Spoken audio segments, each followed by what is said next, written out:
within our community throughout each week, our board, the people who watch over our building, the people who arrange book groups and First Friday discussion groups.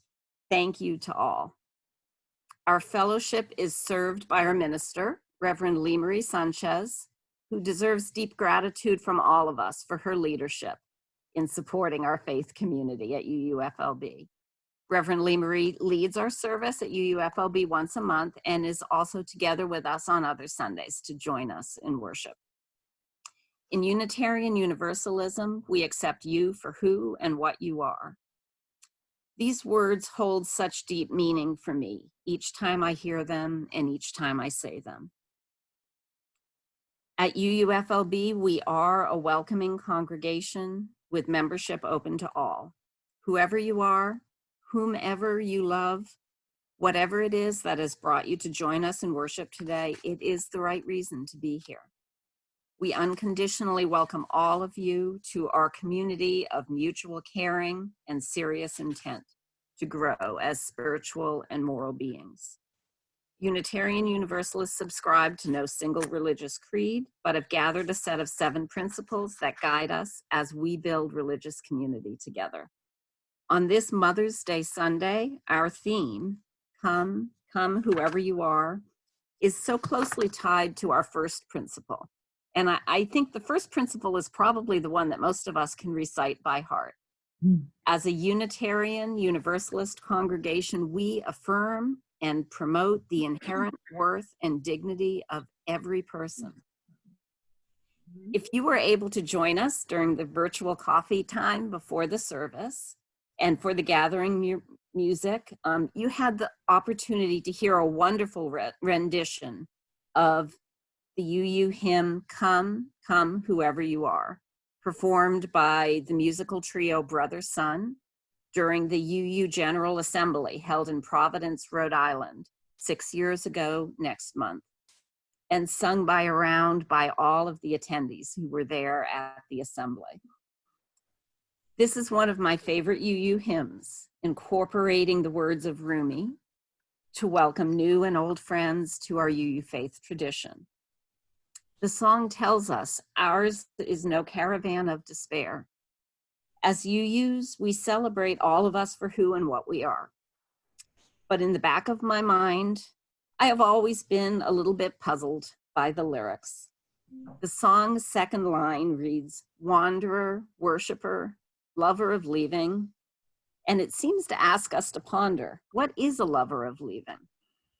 Today, we will be exploring the power in the words of this hymn, which encourage us to accept ourselves and to accept others for who we are, and to commit yet again to our continued growth as we stretch toward building a sustainable future together.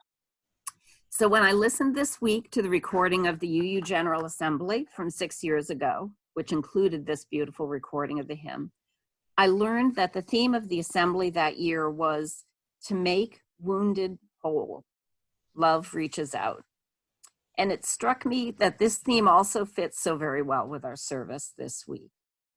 I think that the welcoming that we hear in the words, come, come whoever you are, is meant to encourage us to live out our affirmation of our first principle and to see the inherent worth and dignity in ourselves and in others, even when we are also so aware of the wounds which we all carry. I especially love the active aspect, how the hymn encourages us to reach out actively with love to invite others in. Come, yet again, come. So to start our exploration this morning, please join me in reading together our centering thought, which will be up on the screens. The words of the centering thought this morning are from Unitarian Universalist minister Carl J. Nelson. So please join me from home together in reading. Love can triumph over hate, but only if it is familiar to one's heart and strong by exercise. So now I invite you to enjoy our opening hymn, number 188, Come, Come Whoever You Are, with music provided by our music director, Carol Cole. Now, if you have ever joined us in person at UUFLB when we sing this hymn, you know that we usually sing this hymn as a round. For me, it's always an amazing experience to hear all of your voices joining together to make beautiful music. And unfortunately, although we tried, with the limitations that are imposed on us by Zoom, we are not able to sing this hymn as a multi-part round today.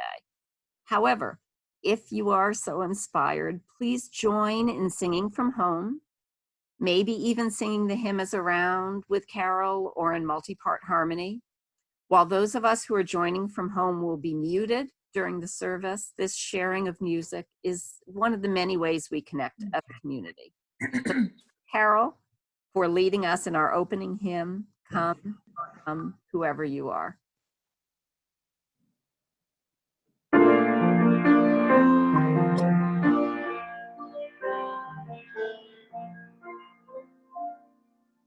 Come, come, whoever you are, wanderer, worship, lover of leaving houses, knocking from an old despair.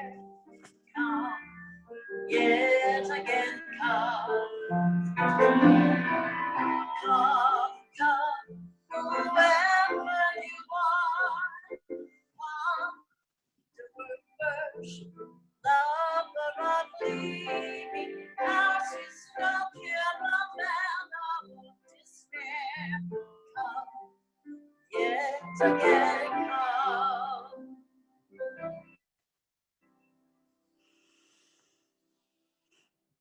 Now, as we gather together from our homes for worship, let us take a moment to remind ourselves why we come together as a community. I invite you to read the words of our unison affirmation together when and if it feels right for you. The words will be on your screens.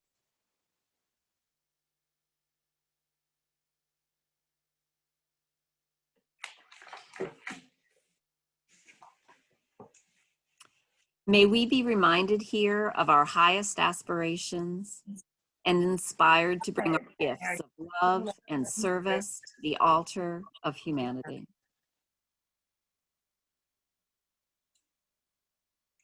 May we know once again that we are not isolated beings, but connected in mystery and miracle to the universe, to this community, and to each other.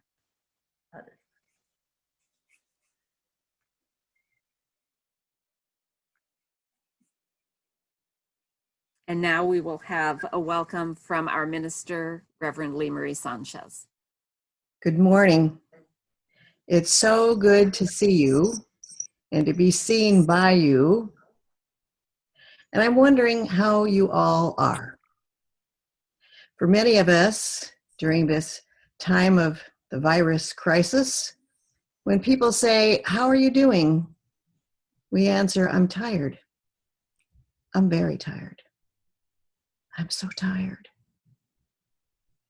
Even for those of us who feel productive and who are busy every day, there is an almost overbearing witness of weariness. And we feel somehow we should be doing more, or we should be more than we are. I recently listened to someone describing our current situation as the chrysalis phase, as in the life of the caterpillar, who moves from the larval stage into that of the cocoon stage. Most of us are literally in some fashion of a cocoon stage, quarantined, semi-quarantined from the people that we love, from our everyday activities, from just being ourselves outside with no thought of where we need to be, just being free. Naming this the chrysalis phase or the cocoon stage gives us another opportunity, however, to understand what's happening differently. In caterpillar culture, There is a literal breakdown in the cocoon and then a rebuilding. This stage is neither pretty nor painless, but it is a beautiful phase too. It's a miracle, really, in that our very disintegration leads to integration, which then leads to reintegration. Our larger culture mirrors what we are experiencing. Systems have been disrupted. Communication has necessarily changed. Social interactions are different. Politics and the economy have morphed in ways in which we know we will never go back. We will never be able to go back, at least not in the way that we were before. The chrysalis does not return to a larval stage. Instead, it becomes a butterfly. How we are as a larger culture was not sustainable. We knew that, but somehow we couldn't make the effort to transform. But we literally have that opportunity now. Mother Earth, could she say to us, "Is this enough?" What would be our response? This is a spiritual question. And as many of you know, for me, spirituality is all about relationship. While we are in our chrysalis phase or our cocoon stage, let's prepare ourselves to rebuild our relationships with self, with others, with our people in our church community, with the larger world. Something else about the chrysalis stage. Sometimes we're just too eager to see the butterfly. But if we open the cocoon too soon, the butterfly dies. Let's choose our own adventure by choosing life, choosing a cleaner, safer, and more compassionate environment for every one of us. Don't be afraid. I see you, and you see me, and we can do this together. Big love, and may it be so.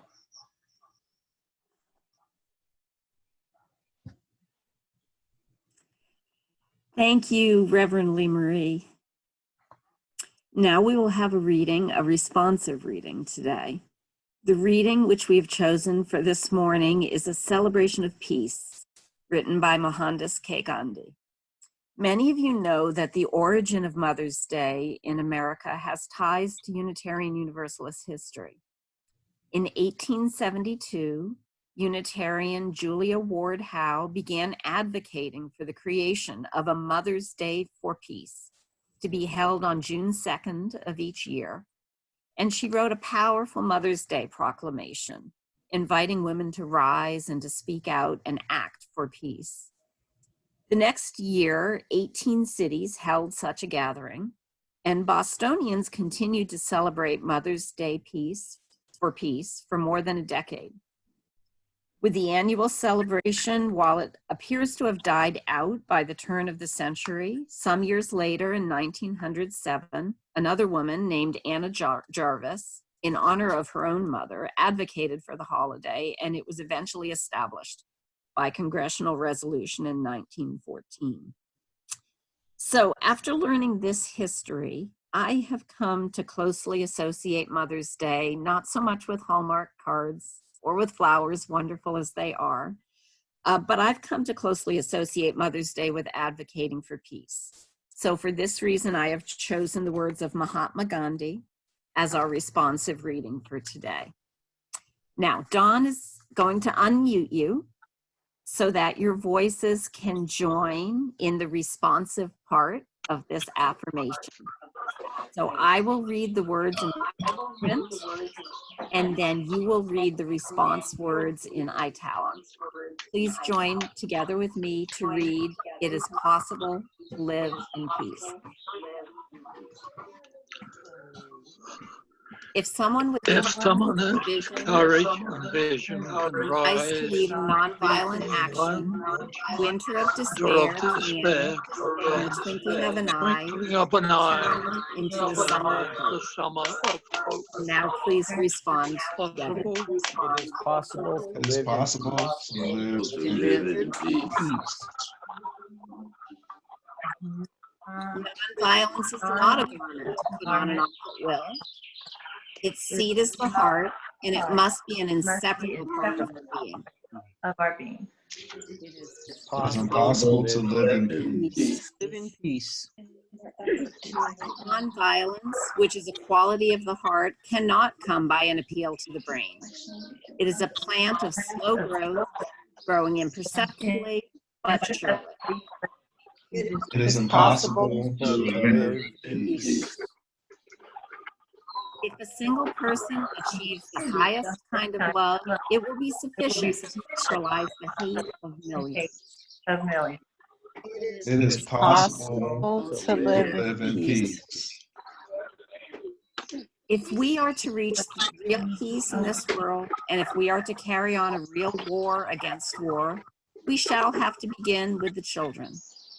It is possible to live in peace.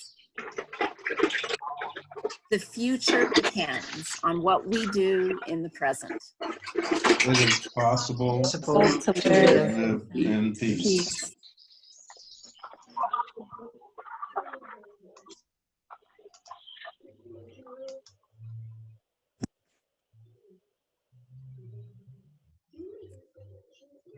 It is as much a blessing to be able to give as it is to receive.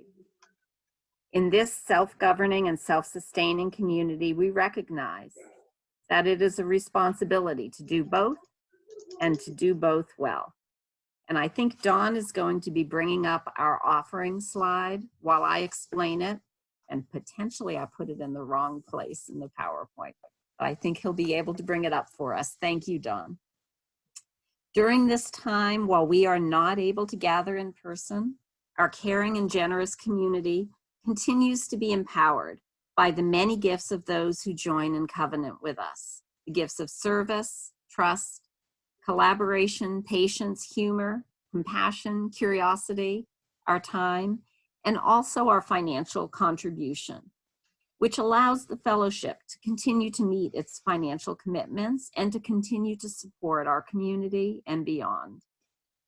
All of these are needed for this fellowship and for its continued good work in the world. Of course, our usher will not be coming forward this morning in person for the offertory, but the information on your screen provides two ways in which you can give, either electronically on the left or by sending a check to the fellowship. You may notice that our board has added an additional electronic option on the left through Tithely, in addition to the PayPal option. So please consider your options and consider giving generously to support the work of the fellowship in our community, in the world. And we will also put this information up again at the end of the service if you need more time to capture the addresses provided. But now I invite you to please settle yourself comfortably in your chair. You may want to close your eyes, place your feet on the floor, and feel connected to the ground beneath you as we bring up the lovely slide we were just seeing of the lily pond. Let your hands rest quietly. Let your muscles relax. Breathe deeply. Allow your shoulders to relax and feel connected to the ground. On Mother's Day, we are so aware that it is not only our biologic mothers to whom we are grateful, but really to all of those friends, relatives, women and men who have sustained us when we needed it most.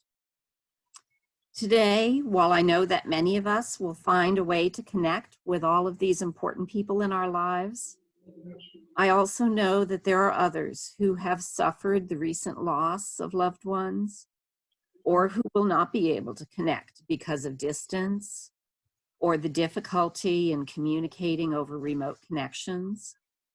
My heart goes out to all of you. For our meditation this morning, I will read the words of UU Minister Victoria Weinstein, a prayer for all who mother, followed by a few moments of silent meditation. We reflect in thanksgiving this day for all those whose lives have nurtured ours. The life-giving ones who heal with their presence, who listen in sympathy, who give wise advice, but only when asked for it. We are grateful for all those who have mothered us, who have held us gently in times of sorrow, who celebrated with us our triumphs, no matter how small, who noticed when we changed and grew, who praised us for taking risks, who took genuine pride in our success, and who experienced genuine compassion when we did not succeed. On this day that honors mothers, let us honor all mothers, men and women alike, who from somewhere in their being have freely and wholeheartedly given life and sustenance and vision to all of us. Dear Mother, Father of us all, grant us life-giving ways, strength for birthing, and a nurturing spirit that we may take attentive care of our world, our communities, and those precious beings entrusted to us by biology, or by destiny, or by friendship, fellowship, or fate. Give us all the heart of a mother today. Amen.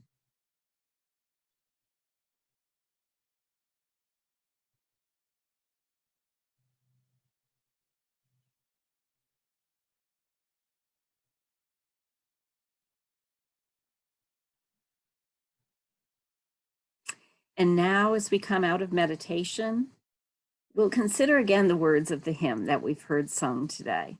Come, come, whoever you are, wanderer, worshiper, lover of leaving, ours is no caravan of despair. Come, yet again come. As I mentioned earlier in the service, this is one of my favorite UU hymns. And this is partly because I love the tune, which was written by UU Minister Lynn Unger. And I love the way the melody combines together when we sing it as a round. I'm so sorry we couldn't do that together today, but I've been hearing the harmonies of the round all week long in my own head as I've been preparing this service.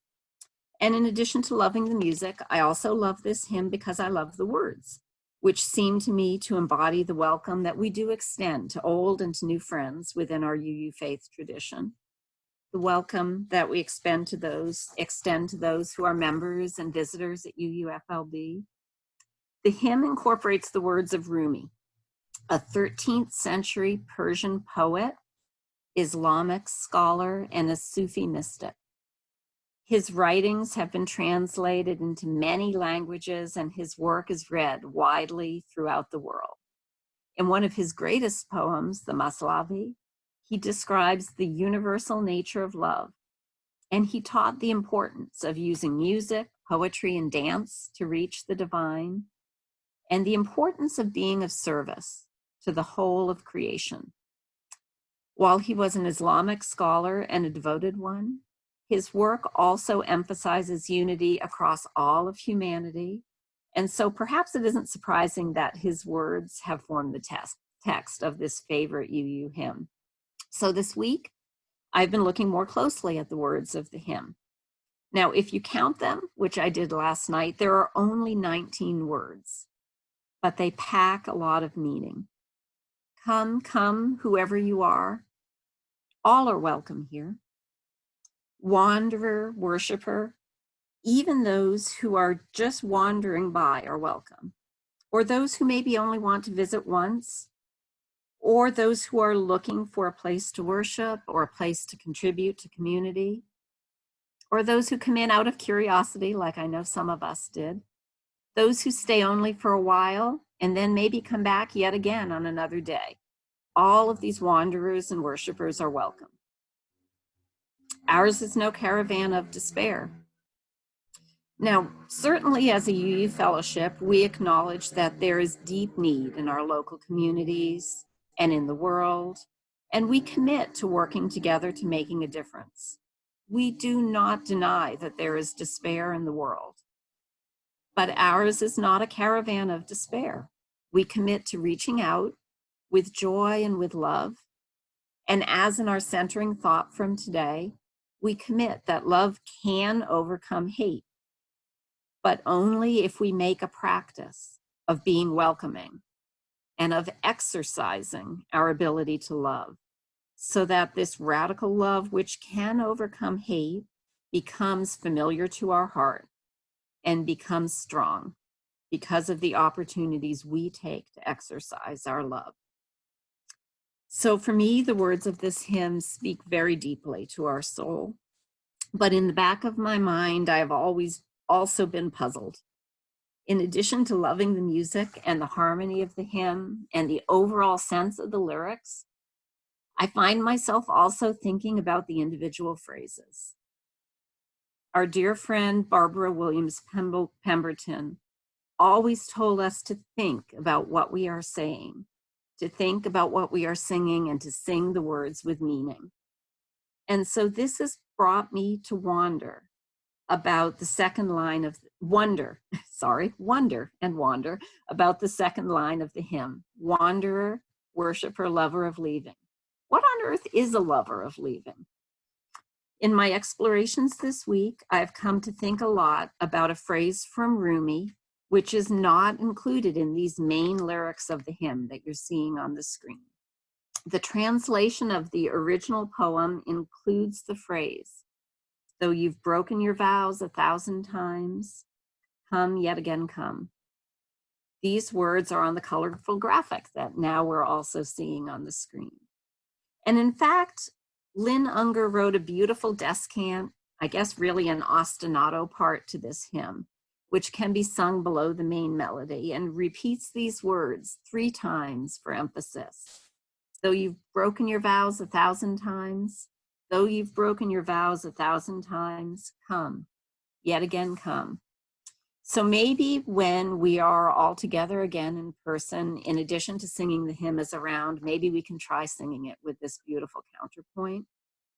Because it seems to me we have all broken our vows many times. None of us is perfect, and yet each of us has so much to give. So this brings me back to that line that has always puzzled me: lover of leaving. So in addition to welcoming wanderers and worshipers, we also welcome those who have joined us for a while, but maybe have a part of their mind in another place, or of thinking mainly about what they may be doing next. In spite of all of our good intentions, don't we all sometimes break our vows? Don't we all sometimes let our minds wander to topics other than the topics we are most committed to? Wander to tasks other than those which really are closest at hand? In addition to being wanderers and worshipers, I think we are all sometimes lovers of leaving. And we sometimes break our vows, even 1,000 times. And that is okay, because as we hear in the last line of the poem, when all of the harmonies are brought back together again, we are always still welcome. Come, yet again come.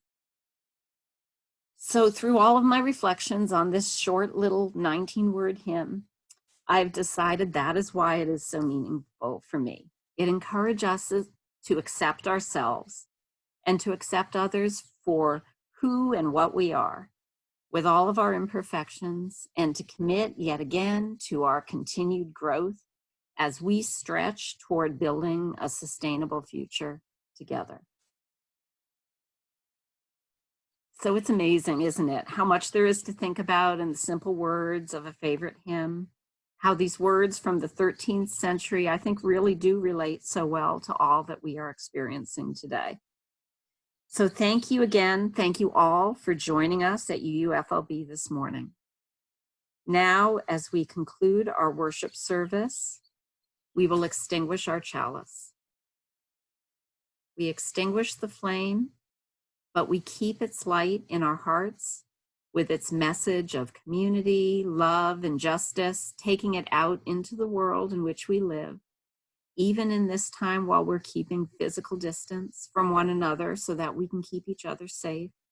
We take the flame out into the world in which we live until we are together again. Go in peace. And now let us join together in our closing song.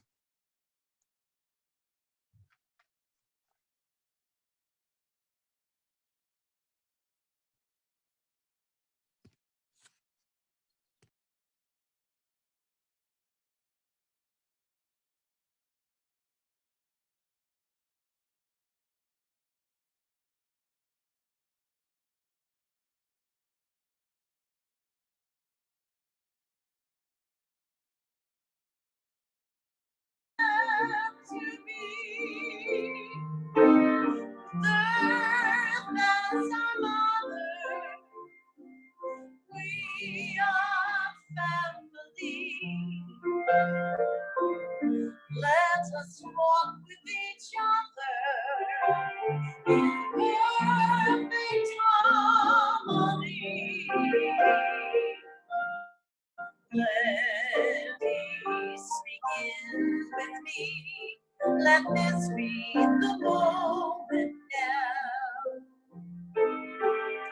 With every step I take, let this be my song and vow. Take each moment, live each moment, peace eternally.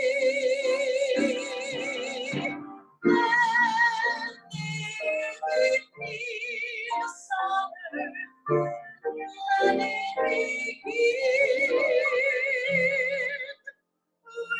with me.